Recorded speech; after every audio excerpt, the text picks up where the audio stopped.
अभी छुट्टियों के बाद लगभग 1 महीने बाद इस जगह पे आ रही हूँ, लीगल टोल प्लाज़ा के पास।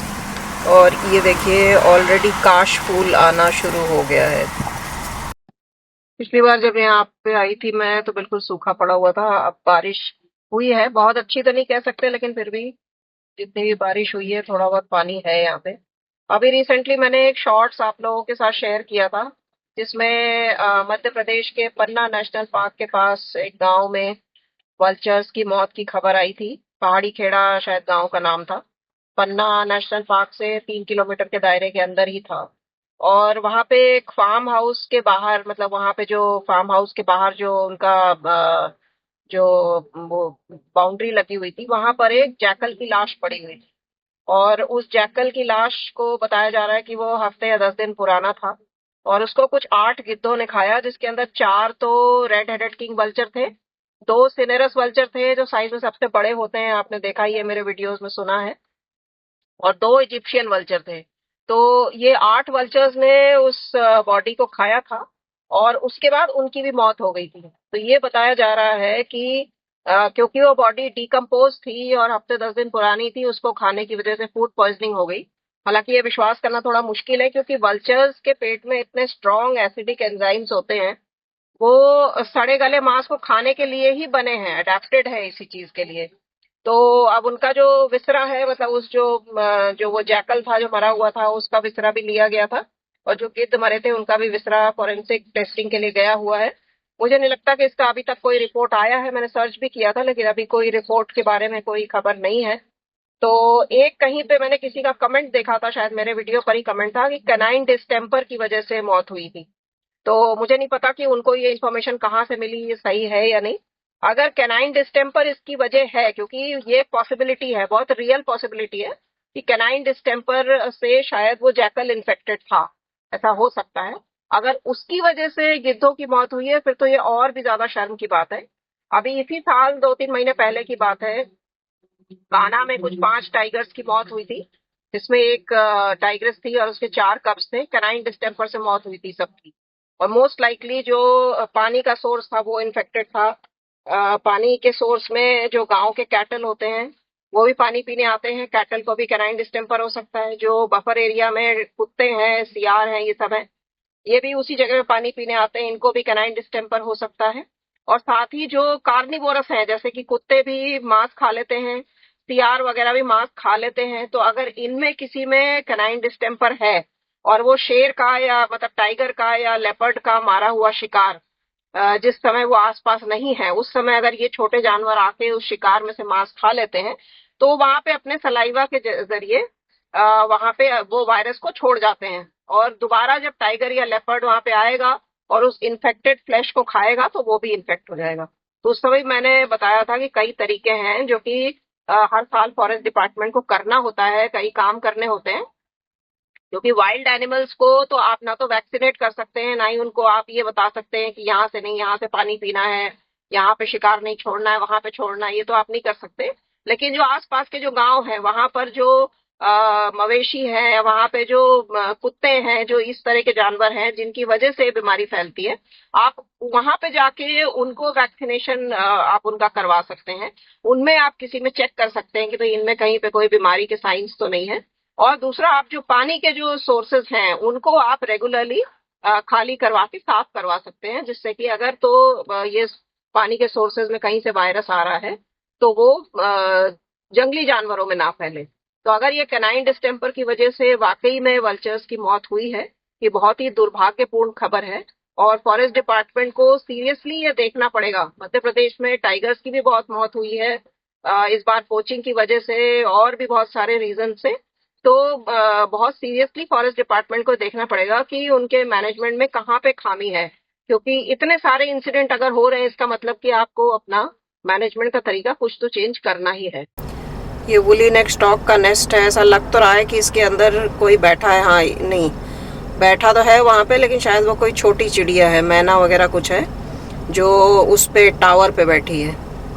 और इस टावर के नीचे छोटा सा पैच है जिसमें ट्रैक्टर चल रहा है, और इसमें आप देखिए ईग्रेट्स उड़ रहे हैं, सारे के सारे जितने कैटल ईग्रेट्स हैं, इंटरमीडिएट ईग्रेट्स हैं, लिटिल ईग्रेट्स हैं, मेनली यही 3 वैरायटीज़ मिलेंगी। ये सब यहाँ पे जितने ये ट्रैक्टर चलने की वजह से ज़मीन के अंदर से कीड़े वगैरह निकल रहे हैं ना, तो ये इसमें पार्टी कर रहे हैं। ये सारस का जोड़ा मिल गया है अभी फिर से। सारस का ऑलरेडी चल रहा है, जो ब्रीडिंग सीज़न होता है वो चल ही रहा है। और इसमें जो लंबा वाला है वो मेल है, जिससे थोड़ी छोटी है फीमेल है। इनकी लास्ट भी जब मैं आई थी तो यहाँ पे 3 सारस थे, उनके गर्दन थोड़े काले रंग के थे, मैंने पोस्ट भी किया था। बाद में मैंने चेक किया था तो ये था कि थोड़े जो जुवेनाइल्स होते हैं, फुल ग्रोन अभी नहीं हुए हैं, उनके गर्दन के साइड पे आँखों के पास में इस तरह के ब्लैक फेदर्स हो सकते हैं, तो शायद वो जुवेनाइल थे। ये तो मुझे दूसरा पेयर लग रहा है क्योंकि इसमें 2 ही दिख रहे हैं, एक मेल और एक फीमेल। और इनकी बड़ी सुंदर मेटिंग डांस होती है। आपको पता ही है कि ये पूरी लाइफ के लिए एक ही मेट रखते हैं, तो हर साल उसी मेट के साथ ये मेटिंग करते हैं। तो ये सारस का मेटिंग डांस बहुत सारे लोग कवर करते हैं। और ब्लैक नेक्ड क्रेन का भी, मतलब सभी क्रेन्स जो है मोनोगैमस होती हैं नेचर से, बाय नेचर। तो ब्लैक नेक्ड क्रेन का जो मेटिंग डांस है वो तो और भी अच्छा होता है, लोगों ने कैप्चर किया हुआ है। तो सारस क्रेन का पैर अभी भी यहीं पर है, तो ये देखकर बड़ा अच्छा लगा। बाकी ये जो नेस्ट बनाते हैं काफ़ी बड़ा इनका नेस्ट होता है, करीब 2 मीटर के आसपास उसका डायमीटर होता है और थोड़ा ऊंचा होता है, आइलैंड जैसा होता है। और एक ऐसी जगह पे बनाते हैं जहाँ आसपास पानी है, पानी के बीच में एलिवेटेड सा नेस्ट बनाते हैं ये, और 1 या 2 ही अंडे देते हैं। अभी देखिए थोड़ा और पास में आ गए हैं सारस क्रेन। तो जैसे कि मैंने आपको बताया, जो सारस क्रेन का अभी ब्रीडिंग पीरियड चल रहा है, अक्टूबर तक चलेगा। इनके जो बच्चे होते हैं, मतलब अंडों से हैच होने के बाद जब बच्चे बाहर आते हैं तो तुरंत थोड़ी देर के अंदर ही चलने के काबिल होते हैं। इसी तरह जो डक्स और गीज़ के बच्चे होते हैं, मैंने कई बार आपको बताया है, जैसे ही वो पैदा होते हैं, मतलब अंडे के अंदर से बाहर निकलते हैं, थोड़ी देर में ही वो चिक्स तैरने के काबिल हो जाते हैं, चलने के काबिल हो जाते हैं, मतलब अपने पेरेंट्स के साथ साथ चल सकते हैं, खाना भी अपने आप उठा के खा सकते हैं। तो वो डिपेंडेंट नहीं होते फुल्ली, मतलब काफ़ी हद तक इंडिपेंडेंट होते हैं। हालांकि उनके फेदर्स वगैरह आने में काफ़ी टाइम लगता है। ऐसे सारस का भी फुल्ली सारे फेदर्स आने में, फ्लेज होने में इसको करीब 100 दिन लगते हैं। लेकिन जब पैदा होता है चिक तो वो हेल्पलेस नहीं होता। तो इस फिनोमेना को प्रिकॉशियस बोलते हैं, मतलब कि ये जो चिक्स हैं इनको प्रिकॉशियस कहा जाएगा। ऐसा नहीं है कि सिर्फ बर्ड्स में ये फिनोमेना है, जानवरों में भी है।